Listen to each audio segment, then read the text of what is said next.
नमस्कार दोस्तों, life changing motivation में आपका स्वागत है। क्या आप मेरे चैनल पर नए हो? अगर आप नए हो और अभी तक अपने चैनल को सब्सक्राइब नहीं किया है तो सब्सक्राइब जरूर करें ताकि हमारी नई वीडियो आप तक तुरंत मिल सके। चलिए बिना देर किए वीडियो को शुरू करते हैं। ये कहानी त्रेता युग की है। उस समय श्रवण कुमार नाम का एक बालक था। उसके माता पिता अंधे थे और उन्होंने श्रवण को कई मुसीबतों का सामना करते हुए पाला था। श्रवण कुमार बचपन से ही अपने माता पिता का बहुत आदर करता था। जैसे जैसे श्रवण बड़ा होता गया, उसने घर की जिम्मेदारी अपने कंधों पर ले ली। वह रोजाना सुबह उठकर सबसे पहले अपने माता पिता को स्नान कराने के लिए तालाब से पानी भरकर लाता था। इसके बाद वह तुरंत जंगल की ओर लकड़ियां बीनने जाता। फिर लकड़ियां लाने के बाद श्रवण चूल्हा जलाकर माता पिता के लिए खाना बनाता था। श्रवण को इतनी मेहनत करते देख उसकी माँ हमेशा उसे टोकती थी। वह कहती थी, श्रवण बेटा, तुम इतना सारा काम अकेले क्यों करते हो? खाना तुम मुझे बनाने दिया करो, मैं आसानी से बना लूंगी। इसके बदले तुम थोड़ा आराम कर लिया करो। माँ की इन बातों को सुनकर श्रवण कुमार कहता, नहीं माँ, मैं ये सारे काम आप लोगों के लिए ही तो करता हूँ।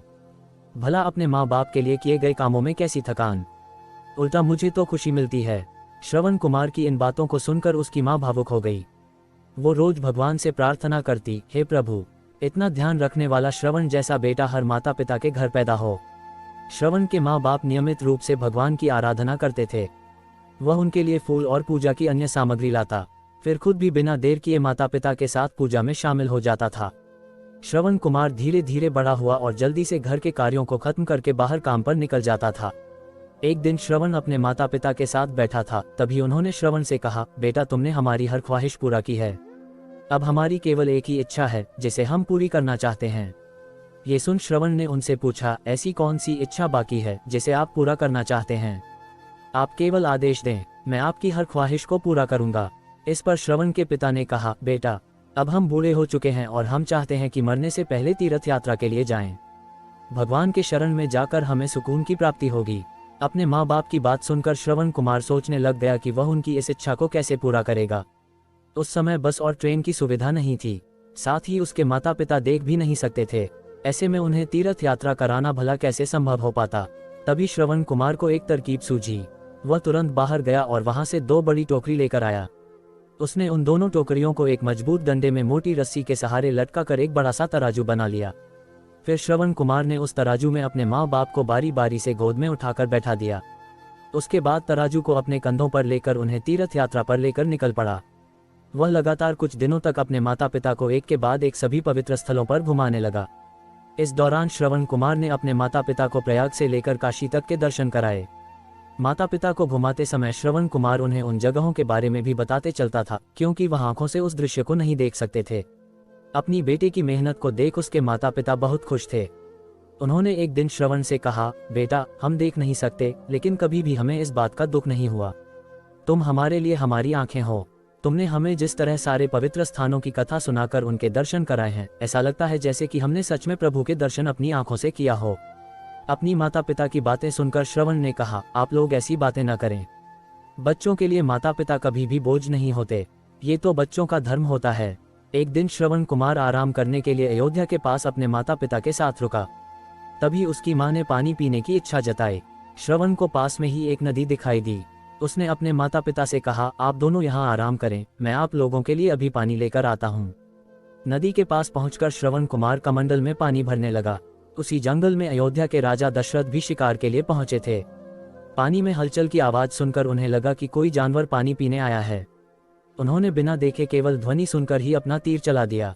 दुर्भाग्य से वह सीधे श्रवण कुमार को लग गया। तीर लगते ही वह चीख पड़ा। इसके बाद राजा दशरथ जब अपने शिकार को देखने पहुंचे तो वहां श्रवण था। वो तुरंत श्रवण कुमार के नजदीक पहुंचे और कहा, मुझसे बहुत बड़ी भूल हो गई, मुझे माफ कर दीजिए। मुझे बिल्कुल नहीं पता था कि यहाँ कोई मानव होगा। मैं इस गलती का पश्चाताप करने के लिए क्या करूं कि तुम मुझे माफ कर दो। तभी करहाते हुए श्रवण कुमार ने कहा, यहाँ से थोड़ी ही दूर जंगल में मेरे माता पिता बैठे हैं, उन्हें काफी प्यास लगी है।